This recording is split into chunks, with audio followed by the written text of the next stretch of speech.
Bíblia no Salmos número 146.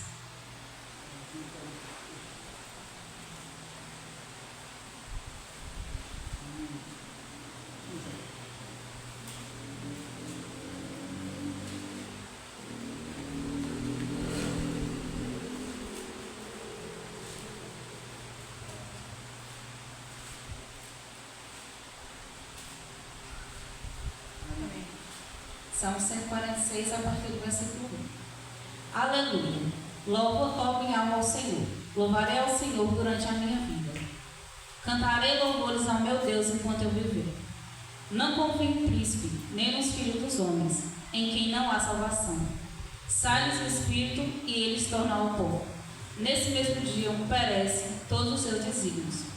Bem-aventurado aquele que tem o Deus de Jacó por seu auxílio, cuja esperança está no Senhor seu Deus, que fez os céus e a terra e o mar, e tudo o que neles há, e mantém para sempre a sua fidelidade, que faz justiça aos oprimidos e dá pão aos que têm fome.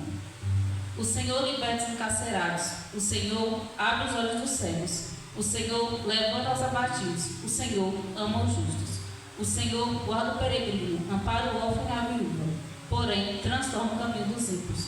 O Senhor reina para sempre. O teu Deus, ó Sião, reina de geração em geração. Aleluia.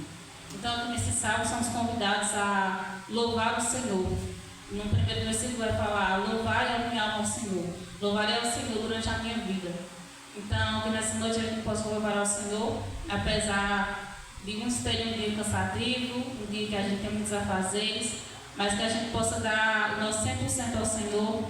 Louvar ao Senhor com disposição, estar atento também a ouvir a palavra do Senhor e a compartilhar desse momento de comunhão com Deus e com os irmãos, porque é um privilégio estarmos aqui. Amém? Vamos orar. Senhor Jesus, obrigada por esse maravilhoso privilégio que é estarmos aqui juntos, reunidos em união, em Teu nome. Obrigado, Senhor, porque isso é um privilégio maravilhoso. Obrigado, Senhor, porque isso faz parte da Tua graça sobre nós. Isso é a Tua graça derramada sobre nós, a Tua misericórdia. Então, a gente fica muito grato por esse privilégio. Peço que o Senhor perdoe os nossos pecados, porque somos falhos, somos pecadores miseráveis e carecemos da Tua graça. Precisamos da Tua misericórdia diariamente, Senhor. Por favor, nos ensine a sermos mais semelhantes ao Senhor, a buscar a santidade, a buscar as coisas que nos levam para mais perto de Ti. Que nessa noite o Senhor esteja presente nesse culto, que possamos prestar um culto agradável ao Senhor, com nossos louvores, com os nossos dízimos e ofertas, com o nosso ouvir e obedecer a Tua palavra, sendo não apenas ouvintes, mas praticantes da Tua palavra, que possamos ser edificados, que possamos verdadeiramente partilharmos desse momento de comunhão entre os irmãos e com o Senhor. Muito obrigada de todo o coração, Pai. Em nome de Jesus, amém.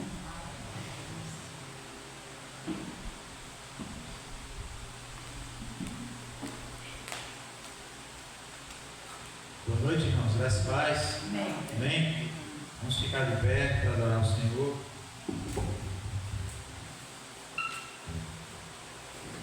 Yeah.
os irmãos com a paz do Senhor.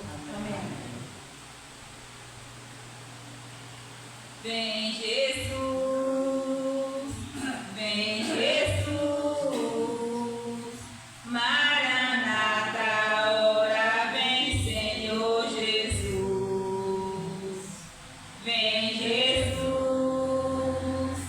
vem Jesus, Maranata, ora vem Senhor Jesus. Só em ti confiarei, eu nada temerei, em frente eu irei, pois eu sei que vivo está, e um dia voltará do céu pra nos buscar, pra sempre reinará, aleluia. Vem Jesus, vem Jesus, Maranata, ora vem Senhor Jesus. Vem Jesus, vem Jesus, Maranata, ora vem Senhor Jesus. Só em ti confiarei, eu nada temerei, em frente eu irei, pois eu sei que vivo está, e um dia voltará do céu pra nos buscar, pra sempre reinará, aleluia. Amém, amém.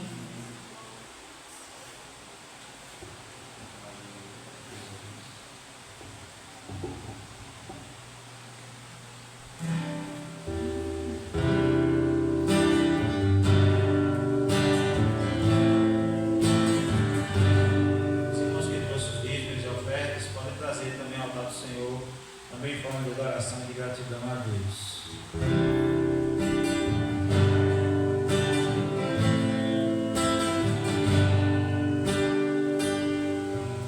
Minha fé Não sabe nada das coisas que podes fazer.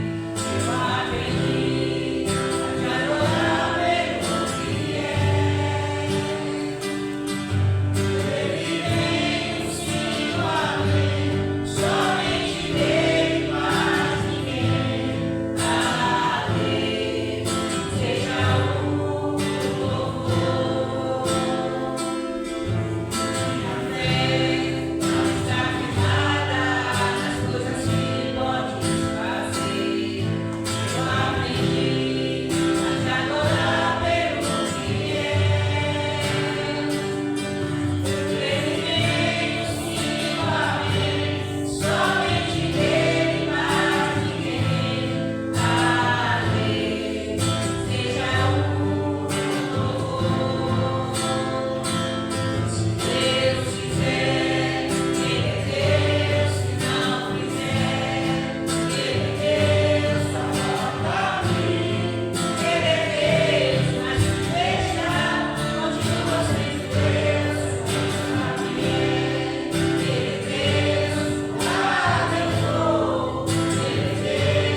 Boa noite, irmãos, graças e paz. Amém.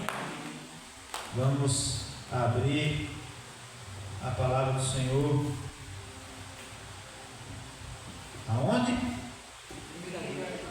João, capítulo 5. Estamos quase acabando 1 João. Ainda tem texto com mais 2 mensagens.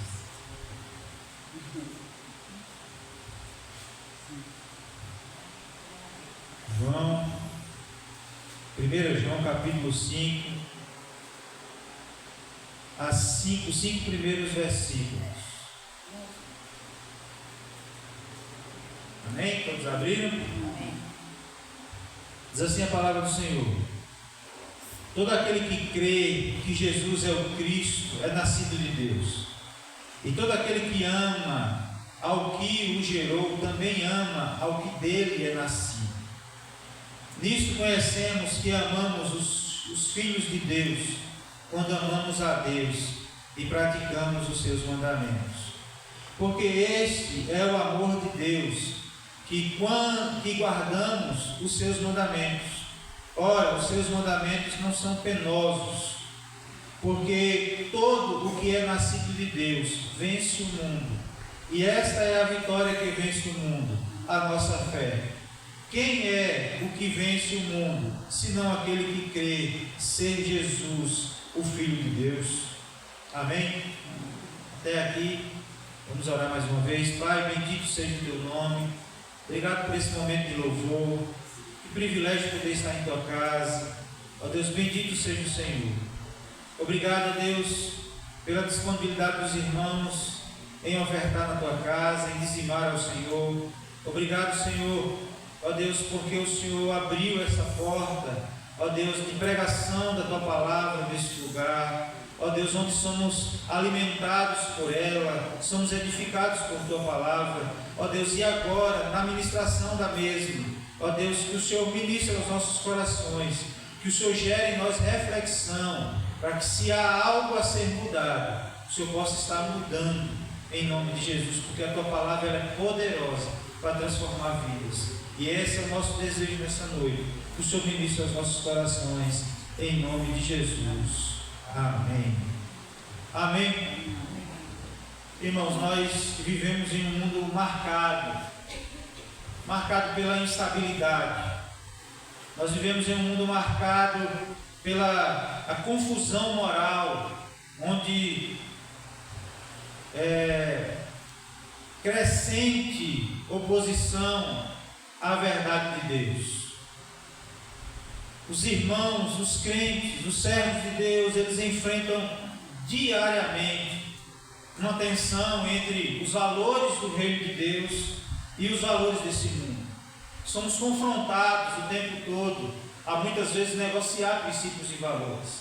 E quando estamos dispostos a fazer o que é certo, ou seja, a não negociar esses princípios e valores que estão arraigados na vida do crente, que são os valores da palavra de Deus, nós somos confrontados, nós somos muitas vezes tidos como intolerantes, mas é porque nós não estamos dispostos a negociar os princípios e valores da palavra de Deus. Amém? A pressão para se conformar, a tentação muitas vezes de ceder ao pecado e o cansaço espiritual diante das lutas fazem muitos se perguntarem: como perseverar? Como viver uma vida de obediência a Deus nesse mundo? Como viver uma vida vitoriosa nesse mundo?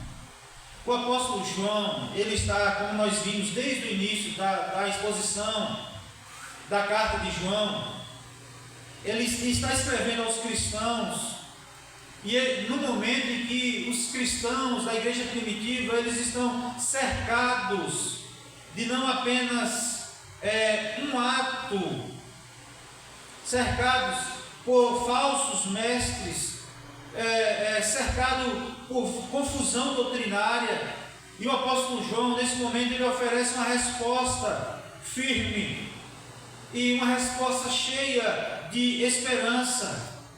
dizendo que a vitória do crente, ela não vem da força humana, mas da fé verdadeira em Jesus Cristo.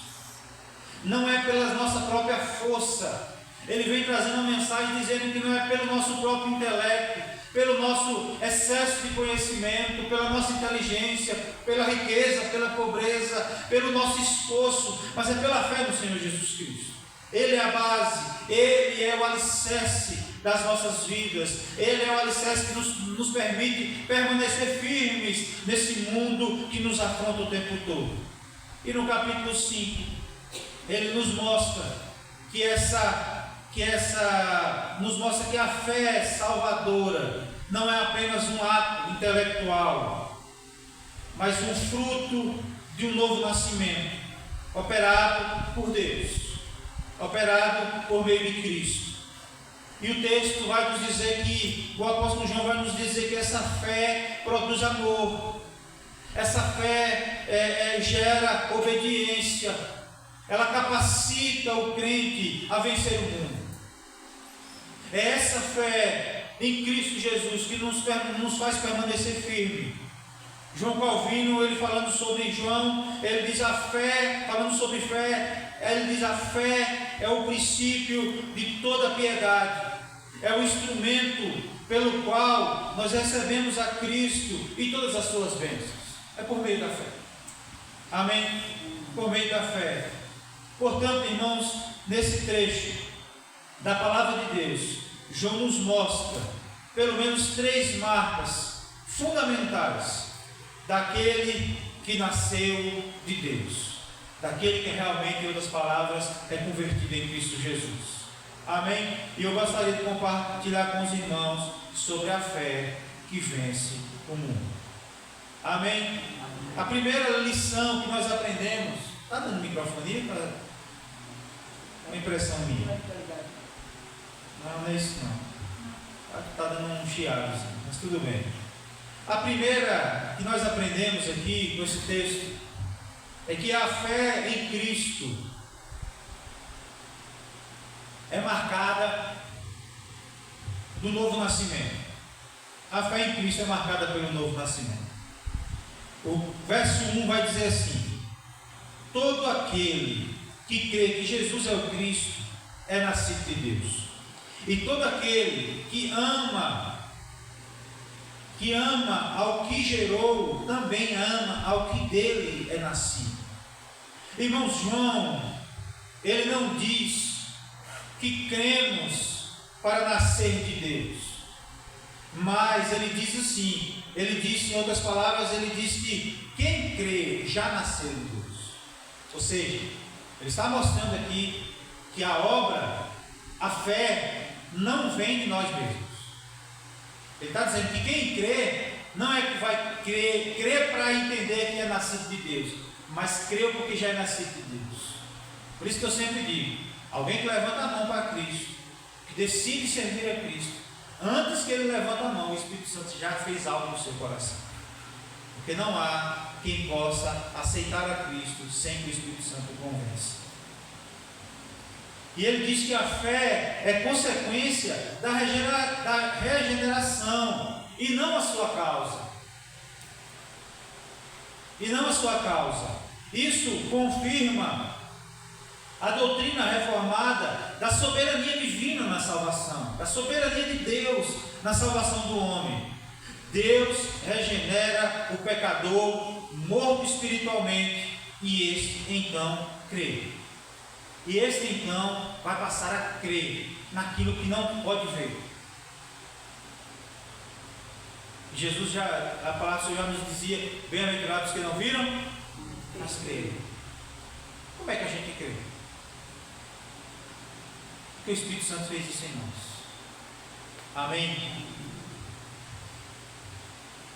João mostra aqui que a fé não nasce da carne ou do arbítrio humano, mas é uma evidência do novo nascimento concedido por Deus. É uma evidência do novo nascimento concedido por Deus, uma nova criatura. E aqui, crer que Jesus é o Cristo, o que é que significa isso para nós na prática? Significa reconhecer que Ele é o Messias prometido, que Ele é o Filho de Deus, que Ele é o unigênito de Deus, o Salvador e o Filho eterno de Deus. Não é uma crença intelectual, não é uma crença superficial, mas é uma confiança viva e transformadora em Jesus como Senhor e Redentor. É Jesus, Ele não é apenas o Salvador, mas Ele é Senhor. Mas Ele não é apenas Senhor, mas Ele é o Redentor, Ele é o Salvador. Amém. E é por isso que nós, essa fé em Cristo é a marca do novo nascimento. Essa fé em Cristo nos permite viver na esperança, na expectativa dessa vida gloriosa de Cristo, nessa vida do Senhor.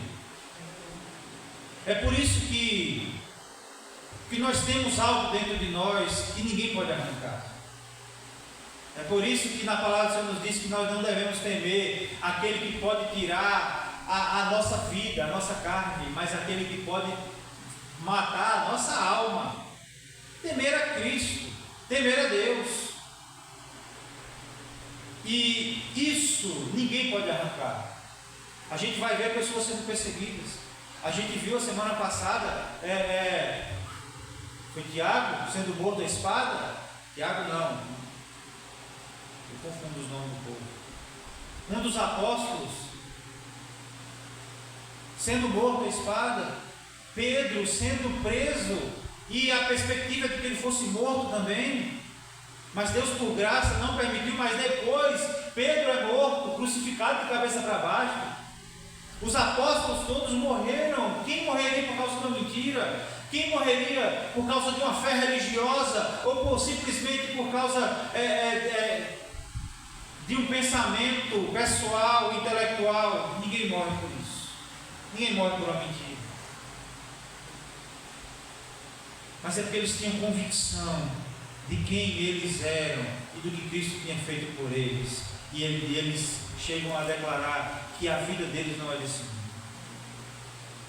Muito pelo contrário, a gente vê alguns textos de Paulo. Paulo parece que ansiava, desejava a estar com Cristo, que é a única coisa que fazia com que ele ficasse vivo ainda, porque claro, era a permissão de Deus que ele ficasse vivo, porque ele sabia que ele ainda tinha um propósito a cumprir, as igrejas a abrir, a evangelho a pregar. Ele sabia que ele não estaria com Cristo naquele momento, porque ele tinha uma obra a fazer. Mas ele desejava, ele expressava, ele disse que para ele o morrer era lucro e o viver era Cristo. O morrer era estar com Cristo, mas enquanto vivia era fazer a vontade de Cristo. Essa deve ser também o nosso maior desejo. Amém? Além disso, João conecta o amor por Deus como o amor pelos filhos de Deus. Ele diz: se amamos o Pai, também amamos os filhos que Ele gerou. Também nós amamos os filhos que Ele gerou.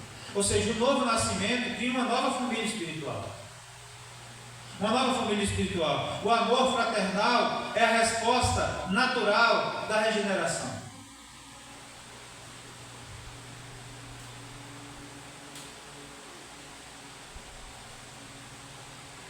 Pode existir, não existe crente sem igreja, igreja sem crente. Se tem algo compatível com a nossa fé, é nós vivermos desarraigados. Dizer que eu posso servir a Cristo sem estar sentado, servindo a Deus, em comunhão com os irmãos, para a nossa religião, talvez seja a única religião que nós não podemos viver sozinhos. Porque ele está dizendo o seguinte, porque tem muita gente que está, os desigrejados, eles falam, até na moda isso. Eu sou servo de Deus, mas eu não sei de uma igreja. O sistema da igreja é corrupto e tal. E aí começam a dizer que são crentes sem igreja. No final todo mundo quer ir para o céu, sim ou não? quer ir para o céu, mas vão ficar com quem lá? Com a igreja que você não quis ficar. Como é que você vai para o céu? Se você não quer viver com as pessoas que você não queria ficar. Faz sentido isso ou não? Não faz sentido nenhum. Não faz sentido isso nenhum. Porque é lá, meu irmão, que nós vamos nos encontrar. É lá que nós vamos nos encontrar. É por isso que o amor de Deus também gera amor pelos irmãos. O mesmo monte de gente. Gente imperfeita. Gente cheia de mazelas. Com marcas que o mundo fez. Com vícios. Porque, meu irmão, deixa eu dizer uma coisa. O vício, ele não acaba. O vício no cigarro, eu vi um irmão esses tempos, ele falando que todo dia de manhã, quando ele ia tomar cafezinho preto, ele acendia o cigarro. Quando ele se converteu, ele largou o cigarro. Ele disse que de vez em quando sempre chega de café de manhã cedo, ele lembra do cigarro. Uma mulher que era viciada em droga, em cocaína, ela se livrou do vício, serva de Deus, 20 anos depois de ter largado o vício, de estar sóbria. Ela de vez em quando ela diz que ainda sente vontade. Cria-se neurônios, caminhos, como se fossem caminhos entre os neurônios que gera essa sensação de prazer. Não sei explicar muito bem isso, mas quando a pessoa larga os vícios, esses caminhos não são desfeitos mais, são permanentes. Essas sensações ficam à espera o tempo todo. E nós temos as pessoas assim. Se é um lugar que poderia dar errado, irmãos, é dentro da igreja. Achei que eis tudo. Tudo de ruim. Aqui nós temos uma igreja pequena, que nós crescemos, mas quando a gente vê mega igreja, em lugares maiores, a gente vai ver que vai ter todo tipo de trem ruim que já teve na face da terra. Estão ali dentro, salvos, transformados, regenerados em Cristo Jesus, uma nova criatura, uma nova vida, mas com marcas do passado ainda. E nós vamos ter problemas, vamos ter dificuldades, mas ainda assim somos irmãos em Cristo, porque aquele que nos fez irmão é poderoso para transformar vidas. Aquele que nos fez irmãos nos ama, nós devemos amar, e assim como nós amamos a Deus, Deus vai nos mostrar que nós devemos amar ao nosso irmão, a nossa nova família na fé. É com essas pessoas que nós estaremos no céu.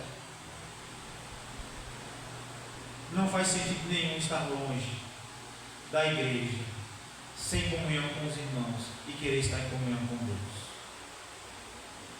Segunda coisa que nós aprendemos com esse texto, lá no versículo 2 e 3, que o amor a Deus se expressa em obediência. Nisto conhecemos que amamos os filhos de Deus, quando amamos a Deus e guardamos os seus mandamentos. Porque este é o amor de Deus, que guardamos os seus mandamentos, e os seus mandamentos não são pesados.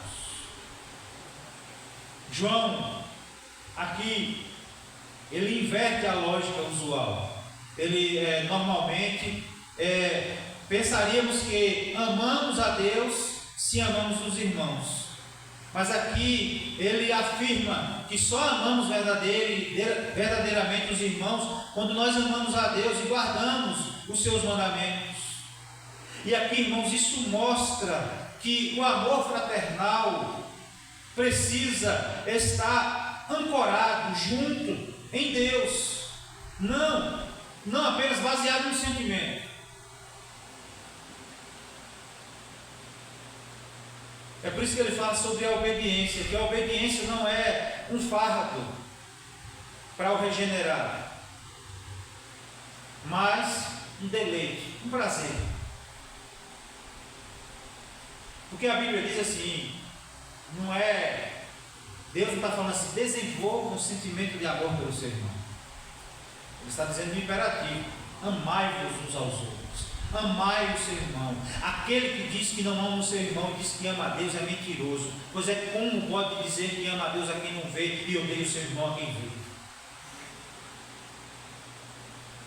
É por isso que ele está dizendo que nós devemos obedecer. E o ato de amar ao próximo, de amar ao irmão, é um ato de obediência.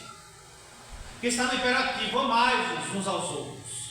Amai o seu irmão.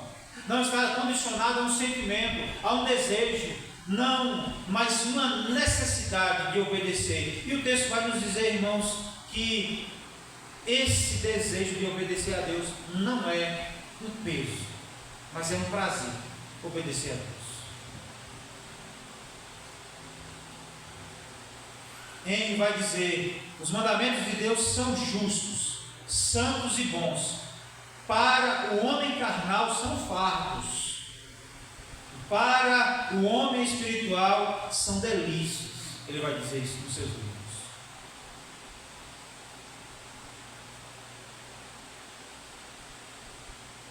Jonathan Edwards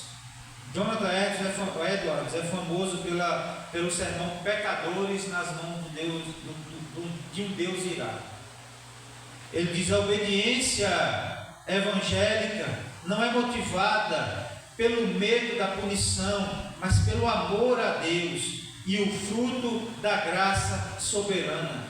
Eu não obedeço a Deus por ter medo de Deus, eu obedeço a Deus por prazer em obedecer a Deus. Eu não obedeço a Deus com medo da punição de Deus, mas pelo amor de Deus que foi derramado sobre a minha vida.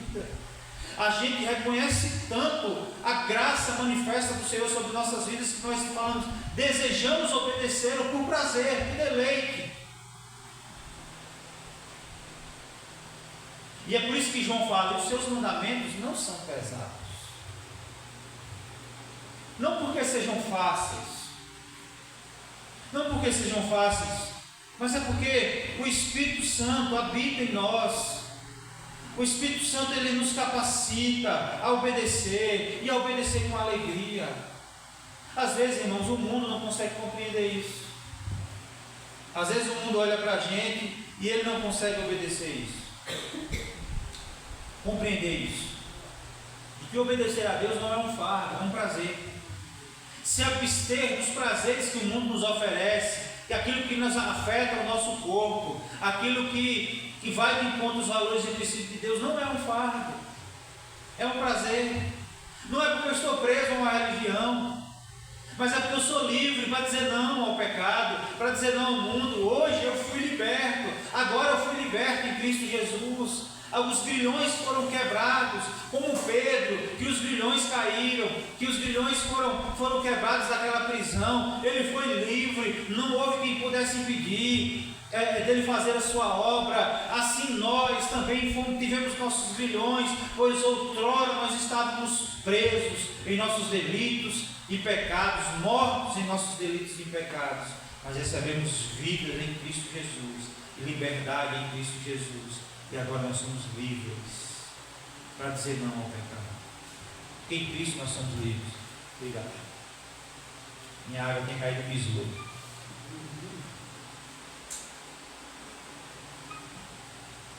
Somos livres em Cristo Jesus. E ele gera reflexão nas nossas vidas. Essa reflexão deve ser gerada de tempos em tempos. É por isso que a palavra ela nos molda, porque ela gera reflexão e gera questionamentos. E essa reflexão essas perguntas devem ser feitas para nós o tempo todo. Obedecer a Deus é um peso ou é um prazer? Olhando para a nossa vida, como tem sido a nossa vida? Obedecer a Deus é um peso ou um prazer?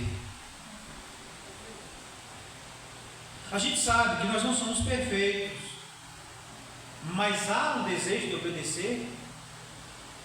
Há esse desejo de fazer não por punição, mas por prazer em agradar ao Senhor. Quando a gente vê Caim e Abel, eu sempre estou citando ele porque eu sempre lembro disso. Houve um prazer em Abel em agradar a Deus. Deveria ser um prazer de Caim agradar a Deus. E Deus ensina, mostra a ele como deveria fazer para agradar a ele. Ele deveria fazer, mas ele não quis. Ele antes se amargurou seu coração. E nós precisamos saber que nós não somos perfeitos. Como diz a música que ali embaixo canta, cair e levantar escreve a nossa história, mas nós precisamos desejar obedecer. É preciso examinar a si mesmo Há em seu, no meu, no nosso coração, um desejo de guardar os mandamentos de Deus. Há esse desejo de obedecer a Deus. Deve fazer parte da vida do crente. Se questionar, se precisar mudar. Deve fazer parte da vida do crente, querer obedecer a Deus os seus mandamentos. Amém? Em terceiro lugar, a fé é o instrumento da vitória sobre o mundo. A fé é o instrumento da vitória sobre o mundo. Porque todo o que é nascido, o verso 4 vai dizer assim: porque todo o que é nascido de Deus vence o mundo. E essa é a vitória que vence o mundo, a nossa fé. Quem é que vence o mundo, senão aquele que crê que Jesus é o Filho de Deus? Aqui o apóstolo João nos lembra que o cristão vive em conflito com o mundo. O sistema caído do mundo, dominado por valores contrários a Deus, que faz oposição a Deus. O orgulho, materialismo, incredulidade, sensualidade. Esse mundo ele procura seduzir e destruir os filhos de Deus. Mas o texto está nos dizendo que o nascido de Deus vence o mundo. Louvado seja Deus por isso. O nascido de Deus vence o mundo. O mundo está aí, irmãos. Nós estamos inseridos nele. Em todas as camadas da sociedade. Em todos os momentos nós estamos inseridos no mundo. Qual é a nossa postura diante do mundo? Só vencemos ele se somos nascidos dele. Se fomos nascidos dele, nós somos nascidos de Deus, nós vencemos o mundo. Não com armas humanas, como o texto da palavra do Senhor nos diz, que as armas da nossa milícia não são carnais, mas poderosas em Deus para destruir fortaleza e toda altivez que se levanta contra o conhecimento de Deus. Não com armas humanas, mas com a fé. A fé nos une a Cristo. É uma união com Ele. Somos mais que vencedores. Porque sabe por quê, irmãos? Porque Cristo já venceu. Não é algo que fala assim, eu acho que eu vou vencer, eu sei que posso vencer. Não, já vencemos. Cristo já venceu. Ele morreu a nossa morte. Ele venceu a cruz por nós. Nós não tínhamos condição de vencer a cruz, mas Ele venceu. O peso dos nossos pecados Ele levou sobre si. Pelas suas feridas nós fomos sarados. Ele já venceu por nós. Não haveria condição de nenhum sacrifício que pudesse nos livrar da condenação eterna, mas em Cristo nós já vencemos isso. Amém? A fé é o elo vital entre o homem e Deus, entre o pecador e Cristo. Por ela recebemos tudo o que está em Cristo. O que é estar em Cristo? Recebemos a justiça de Deus, recebemos a vida eterna e recebemos a vitória. Devemos estar unidos a Cristo, porque a justiça de Deus se manifestou em Cristo. Lembra que eu já expliquei aqui que aquele momento de angústia de Jesus, que Jesus sua sangue, que Jesus fala, se possível afasta de mim esse cálice, não é se afastar da cruz, não é se afastar do sofrimento da morte da cruz, porque logo depois dali os anjos a consolam, o alimentam, e ele sai dali forte. O texto diz que ele se levanta, ele diz, é chegada a minha hora, e ele se levanta com vigor, com força, para poder cumprir a vontade de Deus. Ali, se afastar de mim o cálice, ele está dizendo o seguinte: era o cálice da ira de Deus que estava sendo derramado sobre ele, o peso dos pecados de toda a humanidade, daqueles que já morreram, dos antepassados, dos atuais e dos que ainda hão de vir, estava sendo derramado sobre Cristo. A justiça de Deus estava sendo manifestada naquele momento sobre Cristo. E é por isso que nós recebemos de Deus a justiça em Cristo. Ele pagou o preço de morte, de cruz, pelas nossas vidas. É por isso que nós recebemos essa justiça e nós não devemos ter medo. Por isso que lá atrás vai dizer: o amor lança fora todo medo. Nós não devemos ter medo, porque Cristo recebeu a justiça de Deus em nosso favor. E por isso nós já recebemos a vitória, por isso nós já recebemos vida. A vitória, o conceito do mundo de vitória é aquele que chega em primeiro. O conceito do mundo de vitória é aquele que vence na vida, é aquele que é próspero. E quer dizer que o crente servo de Deus que é pobre, que muitas vezes depende de auxílio do governo, também não é vitorioso? É, porque a vitória não consiste nas coisas desse mundo. Se nossa vitória, se a nossa esperança estiver contida nas coisas desse mundo, o texto vai dizer que nós somos os mais miseráveis de todos os homens. A nossa vitória está em Cristo. Essa vitória é passageira. A gente vê, quando a gente olha um pouco da história da igreja, que está fazendo 100 anos.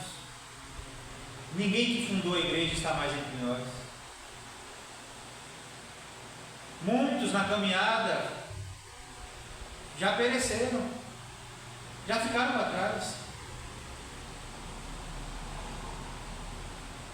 E corre o risco de nós que estamos aqui, não, eu posso estar fazendo as contas erradas aqui, mas corre o risco de nos 150 anos da igreja a gente também não está aqui. Estaria com 90 anos. Nossa, é bom, vou dar, quero dar, poxa. Mas eu sei que 200 não estaremos. Talvez nem mesmo os que estão nascendo hoje não estarão. E a gente vê que a vida passa muito rápido. As lembranças da infância ainda estão frescas na nossa mente. E parece que foi ontem. Gerar expectativa nas coisas desse mundo é mediocridade. A nossa vida, a nossa expectativa deve estar na glória de Deus. Amém? John Owen vai dizer que a fé é o princípio vital da alma cristã. É pela fé que ela vive, anda, combate. É pela fé que ela vence. É pela fé que ela vence. A fé é o único meio de vitória. Somente quem crê que Jesus é o Filho de Deus, divino, eterno, Salvador, pode vencer as tentações, as perseguições, os enganos do mundo. É por isso que ele diz no finalzinho: quem é que vence o mundo? Senão aquele que crê que Jesus é o Filho de Deus. Quantos creem que Jesus é o Filho de Deus? Nós já vencemos o mundo. Amém? Nós já vencemos o mundo. E é por isso que nós devemos lutar, sabendo que já vamos vencer. Amém? E eu gostaria de concluir, irmãos, dizendo que a fé em Cristo revela que nós somos regenerados em Deus. Produz amor pelos irmãos e obediência a Deus. A fé em Cristo nos capacita a vencer o mundo. Amém? João Calvino conclui: a fé não é apenas na justiça. A fé não apenas nos justifica, mas nos conduz em toda a vida cristã até a vitória final. Nos conduz em toda a vida cristã até a vitória final. A aplicação prática para as nossas vidas nessa noite, irmãos, é que nós devemos examinar a nossa fé. A nossa fé é uma fé viva, é uma fé que ama, é uma fé que obedece, que vence. Uma aplicação prática também: ame os irmãos. Isso é prova que você nasceu de Deus. Confie no Senhor, confie em Cristo. A vitória já é sua nele. Se nós não confiamos nisso, é vã a nossa fé. Confie. Confie em Cristo. Em Nele é que somos vitoriosos. Amém? Amém. Vamos orar? Pai, bendito seja o teu nome, Deus. Que o Senhor aplique a tua palavra em nossos corações. Que o Senhor ministre aos nossos corações a nossa fé em Cristo é que revela o nosso novo nascimento. O nosso amor pelos irmãos mostra o amor que temos pelo Senhor. Que o Senhor, ó Deus, nos ajude a refletir sobre nossa própria vida, examinar a nossa fé.